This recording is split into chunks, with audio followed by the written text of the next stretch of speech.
കഴിഞ്ഞ വർഷം നാട്ടിലോട്ട് പോകുന്നതിന് മുന്നേ മമ്മി പറഞ്ഞതാണ് ഇവിടെയുള്ള പോട്ട്സിൻ്റെ എണ്ണം കുറയ്ക്കുന്നത് കുറച്ച് നല്ലതായിരിക്കുമെന്ന്. കാരണം വെള്ളം ഒഴിക്കുന്നവർക്കും എളുപ്പമുണ്ട്, പിന്നെ ഭംഗിയിൽ അറേഞ്ച് ചെയ്ത് വെക്കാനും അതായിരിക്കും നല്ലതെന്ന്. ഇപ്രാവശ്യം വന്നപ്പോൾ മമ്മി പറയായിരുന്നു പോട്ടിൻ്റെ എണ്ണം കൂടിയതല്ലാതെ ഒരു കുറവും ഇല്ലല്ലോ എന്ന്.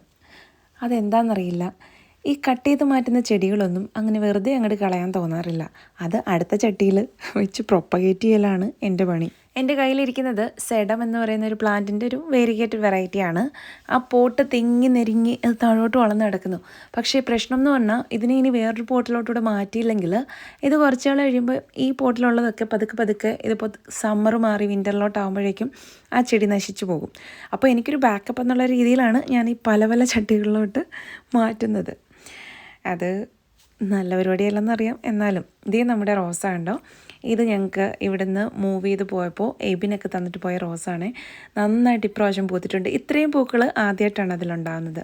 റോസാപ്പൂക്കളൊക്കെ രണ്ടാമത്തെ പ്രാവശ്യം കുറച്ചേ ഉണ്ടായിട്ടുള്ളൂ, ആദ്യം ഉണ്ടായത്രയും ഉണ്ടായിട്ടില്ല. പിന്നെ ഇത് 2 തരം ചെമ്പരത്തി വെറൈറ്റിയിൽപ്പെട്ട ചെടികളാണ്. പിന്നെ ഡാലിയ, ഇത് ക്രേപ്പ് മെറ്റൽ എന്ന് പറയുന്ന ഒരു സൂപ്പർ ഒരു ചെടിയാണ്. നല്ല പൂക്കളാണ് ഇതിനകത്ത്. ഇതിപ്പോൾ ഏകദേശം തീരാറായി.